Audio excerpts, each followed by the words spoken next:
Hello, I'm Paul Laney, the retired sheriff from Cass County, North Dakota, and the current vice president of national sales for Turnkey Corrections. And I'm Lauren Matthews, and I'm the current social media and content specialist here at Turnkey. And you are listening to Jail Talk. And again, as of our last show, Lauren is the host today. That's and, right. She's giving me a grilling. Paul is my guest.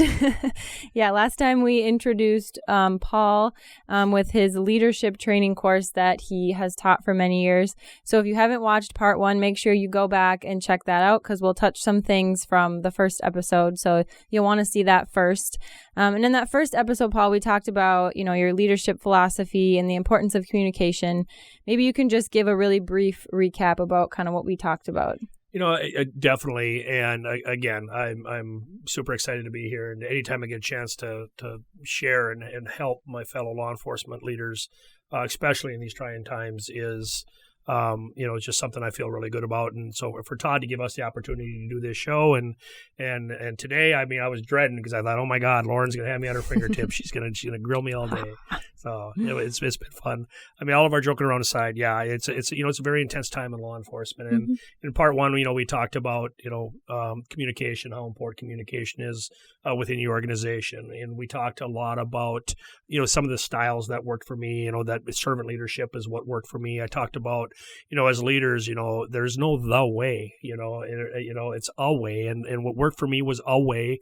I work for me and my team and my leaders, and what works, for you is your way. And again, there's no right answer for something like that. If you're getting it done right and you're serving with honor and integrity and you are getting it done, that's the right way. And, communicating to your people and bringing your people together as a team, then you are doing it the right way. And I think anything, we talked also about, plagiarism. When you copy in school, it's plagiarism. And in the real world, when you copy, it's best practices. And it really is. It's a kind of a funny thing that we say, but it really is a best practice to learn from each other and develop from each other.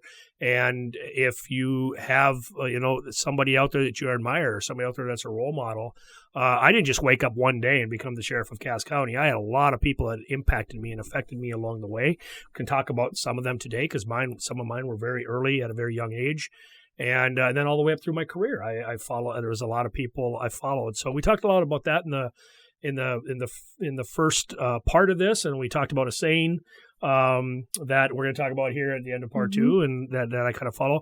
But we also talked about the philosophy of what I talk about, the drive the road philosophy, and what that entailed. And it was very much something that was part of my mantra, part of my daily. That's how I looked at things. And today, I guess we're going to dive into that. Yeah, I was going to say, that was my first question. If you wanted, we talked about servant leadership last time as a philosophy, and then you mentioned the drive the road.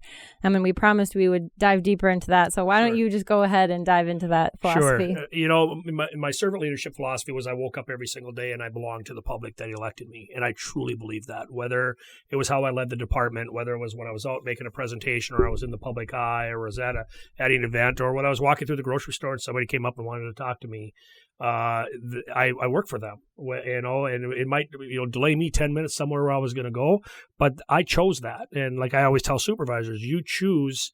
And we talked about that in the first part. When you say, I want to be a corporal, I want to be a sergeant, all the way up to whatever rank you become, you've chose that. So you choose that responsibility. And I always held my people to that. That's not about the paycheck or you get to do something a little bit different. There's also responsibility that goes with the higher you go up. And so, I looked at that, and that's how I looked at it, is the public elected me and I belonged to them. And it's not an us versus them in the public. There has to be a we. And I very much held myself accountable to that.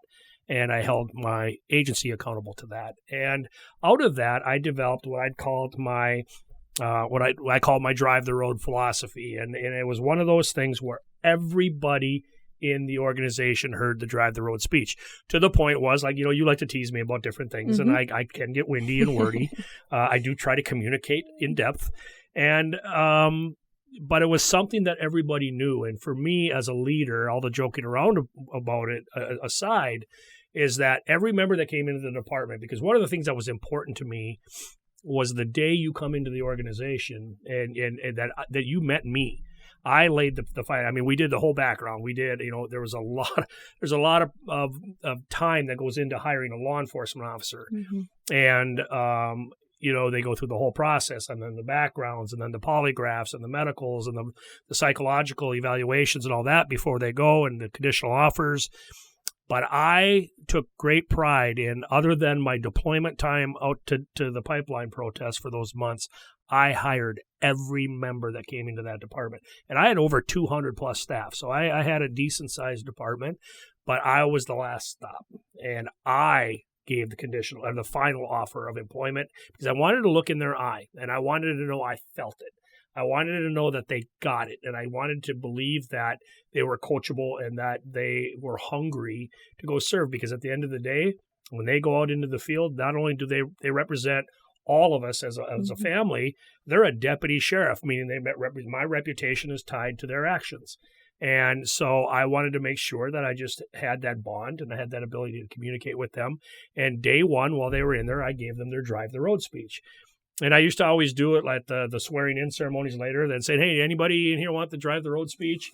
Of course, my staff, no, please no. We got it, Sheriff. Look at the time, gotta go, But all the funny aside, they knew it. They all knew it. They knew it inside out. They knew that it was a flaw. And it wasn't something that it was some piece of rocket science. It was something that I had developed over the years. Many out there probably developed the same type of philosophy, and it was kind of the best I took from a bunch of different things. But I called it the Drive the Road, and everybody would get the Drive the Road speech. And what it allowed, my philosophy, was it allowed my staff to use their individual creativity, their learning style, their teaching style, their communication style, within structured parameters. And it was very simple. I talked about Drive the Road. And what I would do is, let's say, Lauren, you're a candidate to become a deputy, and we're sitting in my office, and I'd say, Lauren, what I want you to do is imagine this black table. Okay, you see the black table right here is a road, okay? And beside that road are two really steep ditches. And I would say, when I hire my staff, Lauren, how you go about that road every single day, how you go down that road within the parameters of the ditches is completely up to you. Because a lot of people would, maybe go up philosophically go up the left side of the road and accomplish the mission. And a lot of people would go up the right side of the road and accomplish the mission. And maybe another deputy goes right up the middle and accomplish the mission. And if each of those did that way, which one was right, Lauren? All of them. All of them. They accomplished the mission, all right, within the parameters of the ditches. And what were those ditches? State law, the state statutes of the state of North Dakota, the county ordinances, county statutes, county rules, county government, policies and procedures, and then the general orders and policy manual of the Cass County Sheriff's Office. There's your ditches. Stay out of them. Don't violate them. Don't break them. And those are your parameters. But how you went up and down the road as a deputy, Lauren, how you accomplished the goals when we gave you a mission, I wanted you to use your individual creativity. I wanted you to use your ideas. I wanted you to push yourself to get better and not just follow a simple path down that way. I gave you the road, I gave you the parameters, and then I turned you loose. And I expected my supervisors to do the same. And, we've all had those classes, and especially out here, our listeners, we've all had the psychological evaluation. We've all, taken the MMPI, or we've taken those Myers-Briggs exams that say you're an upper left thinker, or you're a lower right thinker, or you're a ESTJ or an ISTJ. Have you had those? Or, you're an EIEIO, whatever, version of those letters that we were. And, I was an ESTJ. And to me, as a law enforcement leader, those were important to know. But the one thing that they told me is, and I had ESTJs and I had ISTJs and I had every other number, or letter of them. They were all my staff. What they told me, one thing, I'm glad you're sitting down, because this is really going to just really rock your world. We're all different. Wow. What? Yeah, we're all different. So if we know that as law enforcement leaders, if I knew that as a sheriff, and it was like, okay, then why would I put everybody into one box and say, do it this way? That's great for the one that would maybe go right up the middle of the road and accomplish the mission. They're going to thrive. The others are going to struggle. My philosophy was different. My philosophy was, I'm going to give you the parameters. You go be an ESTJ, you go be an ISTJ, you go be an EIEIO, and you go be whatever you are. And accomplish the mission. Stay out of the ditches. And then I also had a philosophy. Okay, let's talk about the ditches. Okay, Lauren, if you go, because I wanted them from day one to know the boundaries. And I wanted them from day one when they walked out of there with a final job offer, you know what you're committing to. So I'd talk about, it's great to talk about the exciting stuff, but I'd always say, okay, let's talk about the ditches. If you go into the ditches, Lauren, by accident, you made a mistake. You made a mistake and something happened, an inmate got, let go a day early and you forgot about the city charge and they were supposed to do one more day or something like that. I always believed in accountability. I always believed in tough love. It's kind of that parenting philosophy. You got to be held accountable for mistakes, because if you fix the small ones, the big ones stay away. So we always looked into that. We always coached and mentored. So if you went into the ditch by accident and something that you didn't intend to violate a policy, you made a mistake, you're learning and you're growing and you're developing, that happens. You can't, not be trying and not make mistakes. And I think as leaders, we do understand that, and we have to understand that. So you go into the ditch by accident. What are we going to do? Well, we're going to pull you out of that ditch. Okay, proverbially. We're going to dust you off. Okay, we're going to, yes, maybe there's going to be a sit down with your supervisor. Maybe there's going to be a slap on the fingers. Maybe there's bits of paper put in your file. Whatever the case may be, but we're not going to roast you over an open spit, and we're not going to fire you right immediately because you made a mistake. I mean, that's that kind of dictator philosophy. You're scared to do anything. I didn't believe in that. I believed in growth and development, and to pull you out of the ditch and dust you off and help you learn from that. And what's going to happen? You're going to be a better, more experienced deputy, and maybe a year or two from now, you're talking to one young brand new one going, don't do that. Here's what happened when I, learned from that mistake. We want you to be better, stronger, and hopefully you put that behind you, learn from it, and you move on. We give you the keys back to the car, per se, and off you go. A wiser and more educated deputy. And then I would say, okay, what happens if you drive into the ditch intentionally? Okay, I'm going to lay it onto the lot, because while you're here, Lauren, I want you to understand how it goes. I've told you what happens when, what our philosophies are. Now you drive into the ditch intentionally. You intentionally violate a general order. I know it says it, but I don't care. You intentionally violate somebody's rights, or you think that badge gives you the right to talk down to people and be abusive. You think that, I've been stuffed in a lot of wall lockers when I was a kid at school, and now I got payback time. No, you don't. That's not how we conduct ourselves here. And if you drive into the ditch intentionally, and I was always at a table away from my desk, I'd say, we're not going to be at this desk. We're going to be over there by my desk, and it's going to be the longest day of your career. So it's going to be a very one-sided conversation. It might be the end of your career, because I will not tolerate abuse. I will not tolerate indifference and complete disregard for our rules. And they would, kind of like I said, do you understand that? And I said, and I will bring the biggest boot to your butt kicking, and it'll probably be your last day in a uniform of a Cass County deputy. And I would lay that out there, and I would say, okay, now you know what happens if you drive into the ditch by accident. You know what happens if you drive into the ditch intentionally. Now I'm going to tell you the most important part of all of this. What if you do it right? Okay, you go out and you've done it right, and you get a complaint on you, and it turns out it's going to be false. I say, not only will I stand behind you and bring the full weight of this organization, when you go do it right, and you go out and represent us right, and you follow policy, you follow procedure, and you get a false complaint against you, or you get a false allegation, or somebody just wants to come after you, I don't stand behind you. I stand in front of you, and they got to come through me to get to you. That's my promise to you. I've told you what you'll do if you make a mistake. We'll help you learn from it. Told you what we'll do if you do it intentionally. I'm also promising you that you do it right. I got your back. And I will stand behind you, and they have to come through me to get you. Because I want to know, and that's really the most important part, because 99.9% of our cops out there, our correctional officers out there, are doing it right. And we owe it to them to stand behind them when they do it right, and give them that confidence that if I do it right, and I follow the rules, and I represent the sheriff well, I'll be okay.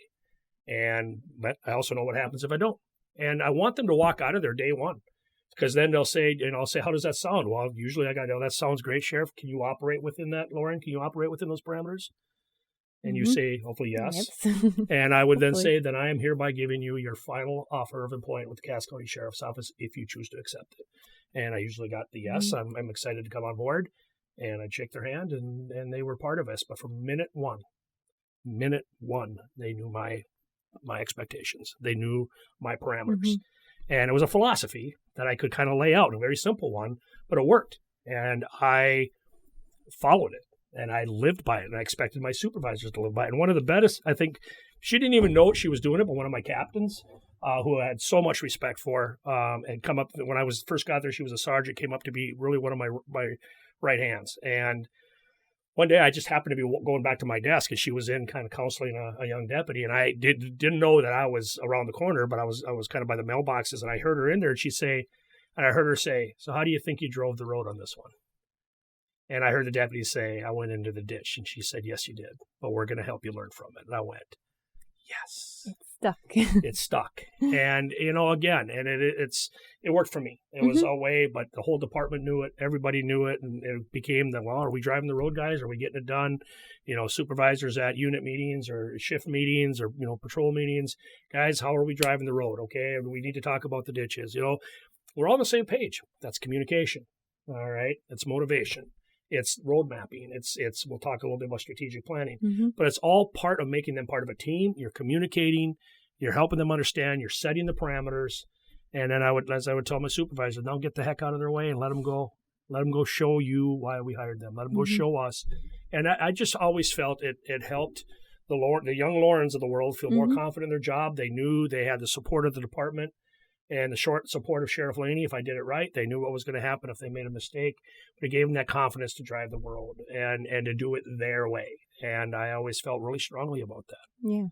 Well, digging more into that of kind of what it means to be a good leader, you shared the advice you gave with those you led. What advice do you offer to leaders then? I would always say this, and it's the advice that I learned, and it's the advice that I always pushed on to my leaders, and it's the advice if I had a sheriff standing here with me right now, he'd say, "You got any advice for me?" I would say this, watch and learn. Don't think you're all that in a box of chocolates, and don't think you have to do it by yourself, because you don't, and none of us are that good. None of us have all the answers. We all learn from others. And so I would say take the best. Take the best of what you've learned, take the best of what you see out there, and then put your touch to it and make it your way. That's that best practice part of it. If there's a sheriff out there, or it might be a sergeant that runs their team a different way, and you're like, I really like what he or she does. Model yourself after it. Take a piece of that and make it part of your way, and ask questions. Be humble. Ego and pride belongs in your back pocket, not how you make decisions and lead your team. And don't be afraid to learn from others, and don't be afraid to follow once in a while. So I would say that. I would say remember who influenced you, both good and bad. Those that follow you, you learn as much from those that you would never follow. You learn from those that when you were coming up through the ranks, whatever, or maybe a fellow leader that you see out there, you'd be like, I'd never do it that way. Don't do it that way. You can learn as much from somebody who doesn't get it as you can from somebody who does. So I always tried to also learn from that. It was like I had examples coming up through my time in the Marine Corps, my time as a young officer, would be like, no way would I be like that. So I made sure I wasn't. And made sure that I never ever went down kind of that path. And so I would say that. And then who influenced you good? I was like, first and foremost, my parents. My dad and my mom were icons to me. And I lost my mom back a few years ago, and to this day still, they have such an influence on you. And my dad, I'm blessed to still have him with and talk to him just about every day. And he was such a role model for me in how he treated people. And he ran his own business successfully for many, many, many years. I grew up in the plumbing trades, and just watched how he worked with people and talked with people. That was such a huge example for me. And then they turned me loose in the world. I left to go to the Marine Corps, and what I learned there changed me forever. And I'm a very huge proponent. They always say once a Marine, always Marine. It's true. Do we think we are the greatest on the planet with what we do? It's because we are, and so, yes, hoorah, Semper Fi, brothers and sisters. But all my smack talk aside, I learned so much there, and I learned how the only thing in the world that could stop me was me. And I learned I had so many, mentors around me. Some of these men are still my friends to this day. They're still people 30 plus years later, I'm still hanging out with them.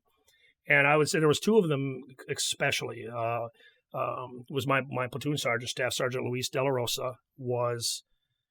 I loved him, I feared him, I hated him, and I'd done anything for him. All maybe in the same hour. He was the toughest man he cared so much about us that he was going to make us fit mentally, fit physically, fit as Americans, fit as Marines. He pushed us so hard, and I credit a lot of what I have and how I looked at things to that man. I have more respect for him in my little finger than I do most people in society.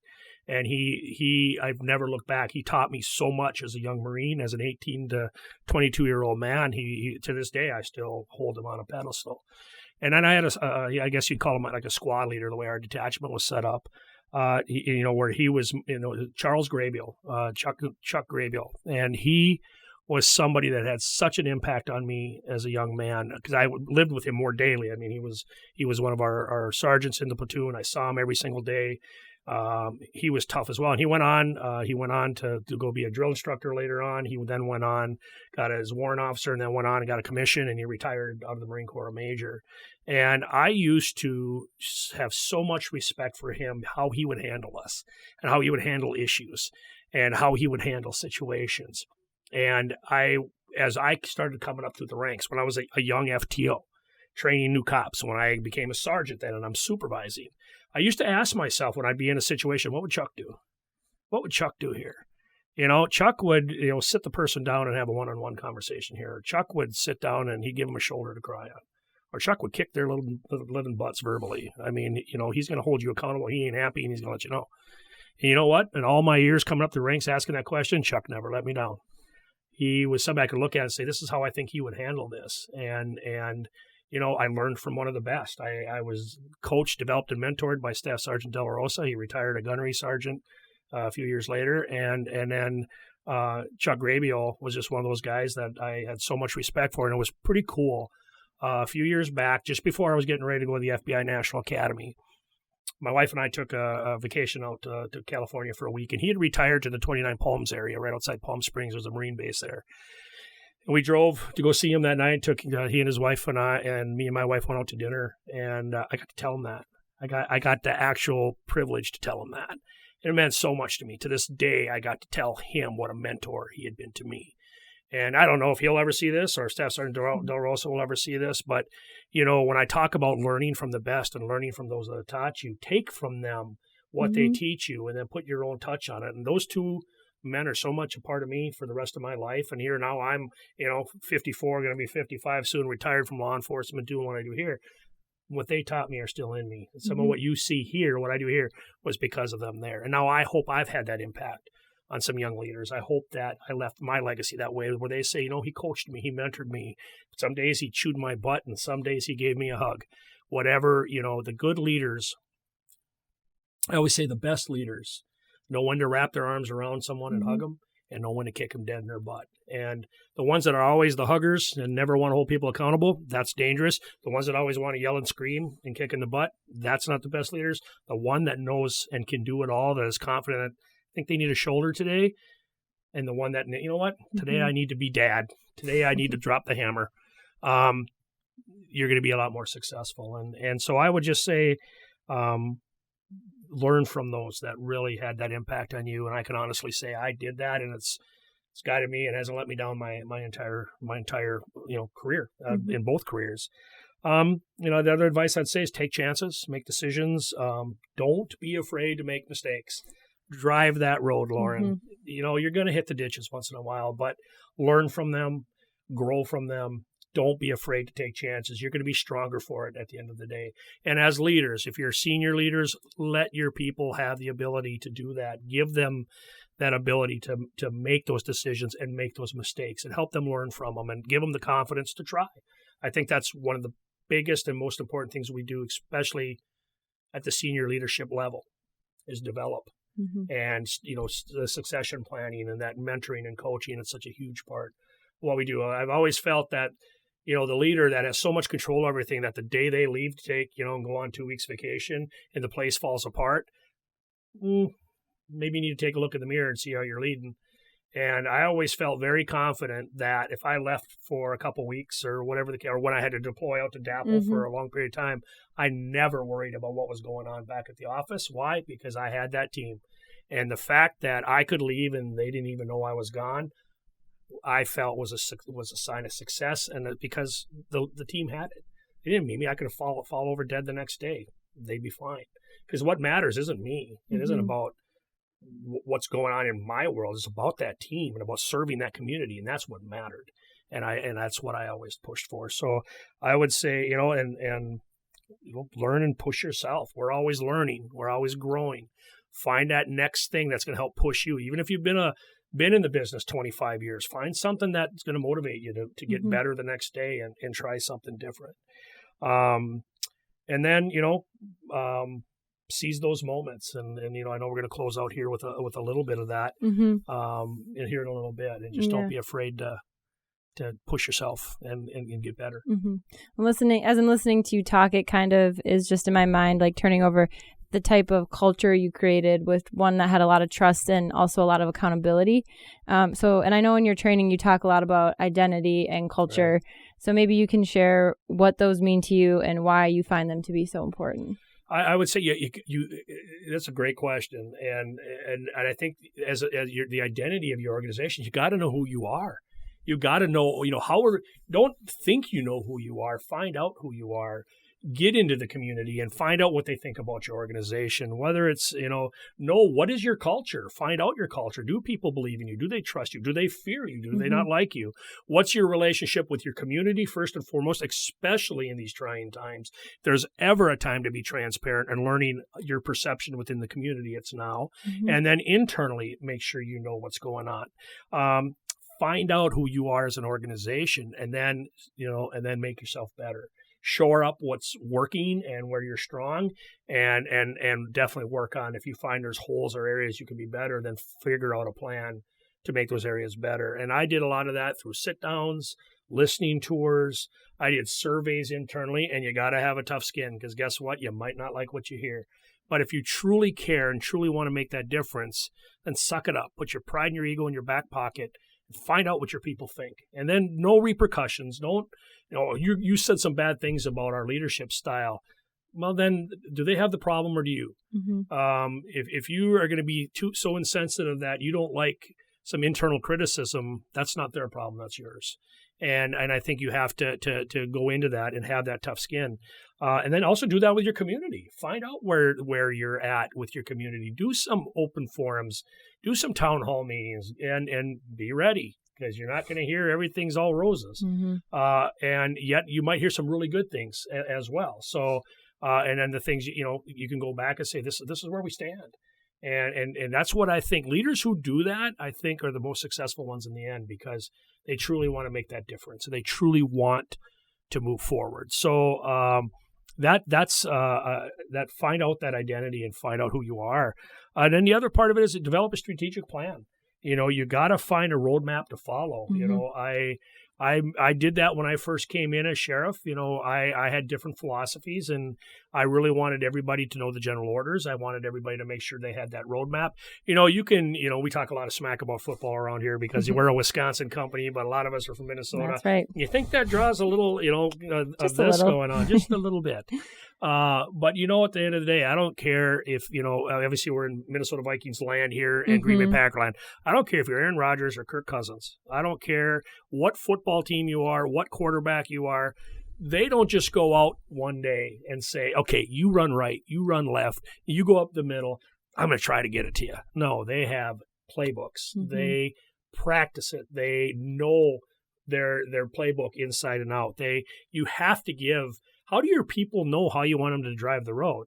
How do they know what the missions and goals of the organization if you don't communicate it to them, and if you don't draw the roadmap for them? How do they drive the road to that success that you want to obtain if they don't know what that success is, what your goals are? So develop that strategic plan. Take the time to do that. Our very first episode ever, and we're going to be coming up on 1 year this summer, was Dr. Kimberly Miller. And I had brought her in for my last term as sheriff because we had wrote a strategic plan through a local university group, had come in as part of their graduate program and helped us write our strategic plan. And they did a great job. And then after as I started my third term, I brought in Dr. Miller, and I had 60 of my people available to her every time we came in, a lot of breakout sessions and then a lot of in-group sessions. And we wrote the roadmap for my final term, for my third term. Here's where we are today. Where do we want to be at the end? Just a good gap analysis. Where are we today? Where do we want to be? Mm-hmm. How do we get there? And she helped us write that roadmap. And we went back. We changed a lot of things. Even though I'd been there 2 terms already, we changed a lot of things. We changed how we communicate. We didn't use supervisor and subordinate anymore, thanks to Dr. Miller. When you're told you're subordinate, what does that make you feel like? A little less than. Less than.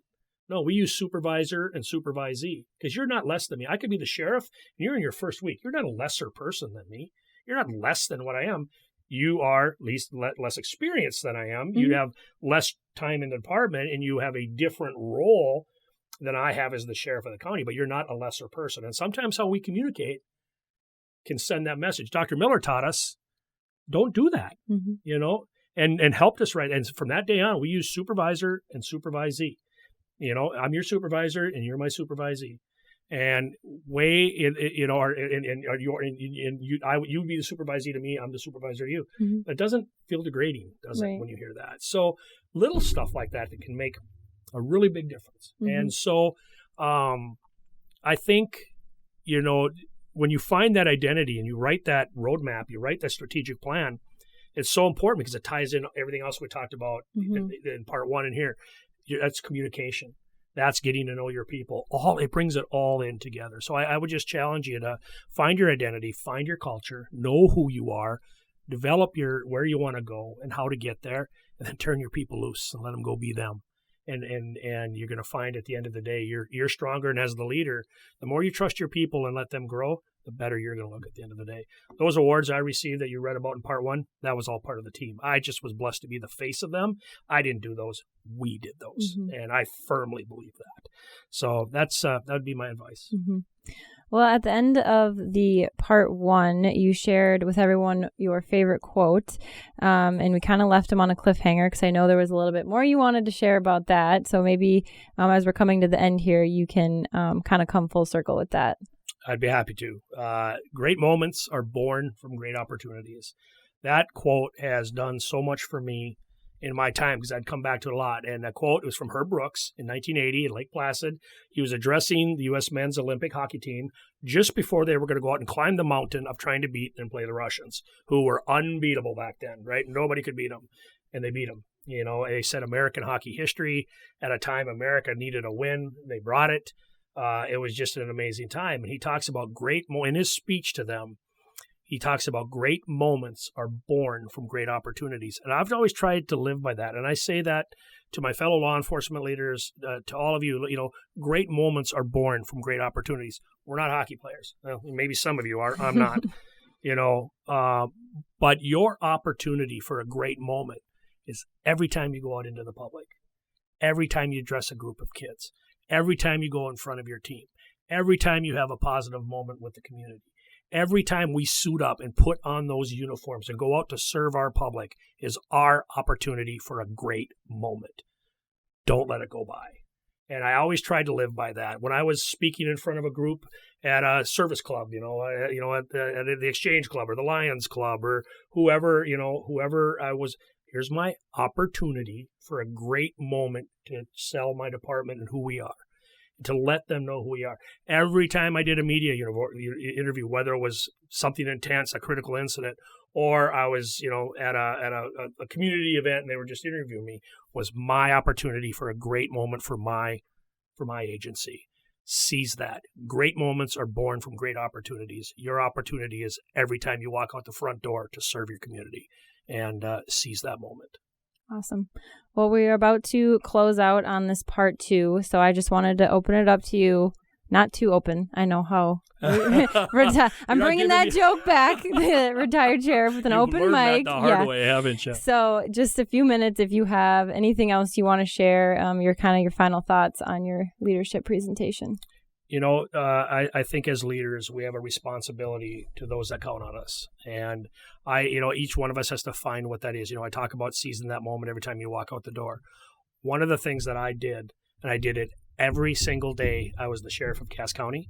I do it every single day now. I just did it this morning because it doesn't matter whether you're a law enforcement officer, a parent, you work for a grocery store or a shoe store, or you work at Turnkey Corrections, whatever the case may be.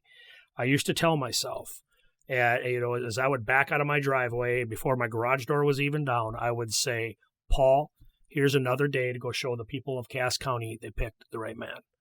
And I did that religiously. And then I'd say my morning prayers, please God, don't let me screw up today. And I'd go about my day confident and strong, ready to go. And it helped me by saying that, Paul, here's another day to go show the people of Cass County they picked the right man. It reminded me who I worked for, the people of Cass County. It reminded me and kept me humble in the fact that I work for them. And here's another day to go show them they picked the right man. It was never about me, ever. And I'm not we joke around. I always joke, say, I got to try to come out of my shell and all that. And you roll your eyes and punch me or whatever. But you're like, but I say that, I'm a confident guy, and you have to be when you're in that role. And I'm a confident guy here. I have to be in this role but I'm not cocky and I'm not arrogant, because I also realize my success relies on the team. And every day I woke up, that reminded me, you picked me, and I got to show you picked the right guy, and I'm not going to let you down. And so, my advice is try to do that. I did that. I do that here. This morning, as I was backing out of where I stay when I'm down here, I said to myself, Paul, here's another day to go show the people at Turnkey Corrections they picked the right guy. It's so you can do it in any environment. I do it every single day I come to work, because it helps focus me. Okay, you're Turnkey's guy. Go forth and show them they hired the right vice president. Go forth and show them that you've earned your keep. And I think one of us can do that in any environment. But to my fellow law enforcement leaders, that was a way that I found to motivate myself, kept me focused. I can try to put your pride and your ego in your back pocket. Remember who we serve, who we belong to, and what we do, and go forth, and your legacy will be yours. Your legacy will be a communicator. Your legacy will be a leader. Your legacy will be somebody that believed in their people and developed them. And years after you're gone, that's what people are going to remember. And your legacy will be set. And then, for me, I felt my time had come, and I had done what I'd come to do, and had a whole different plan. Turkey kind of altered that plan, but I wouldn't trade a minute of this either. I love what I'm doing here, and I love the team, and I get to bring those same philosophies that I learned those years here, and until the good Lord takes me home, hopefully takes me up, doesn't send me down. That's how I'm going to operate, and it's worked for me. So it really has been a pleasure to come in and share that, and I hope it helps our listeners. I hope the passion I have for my brothers and sisters in law enforcement, and any way we can give back. Sign me up. I'm going to do whatever I can, my small part. Well, thank you so much for sharing. I know I will take a lot out of it, and I'm sure everyone listening will as well. And thank you, everyone, for tuning in and listening. Make sure you subscribe to our YouTube channel, follow us on Twitter and Instagram at JailTalk Podcast, or email us at jailtalkpodcast@gmail.com. So until next time, I'm Lauren Matthews. I'm Paul Laney. See you later.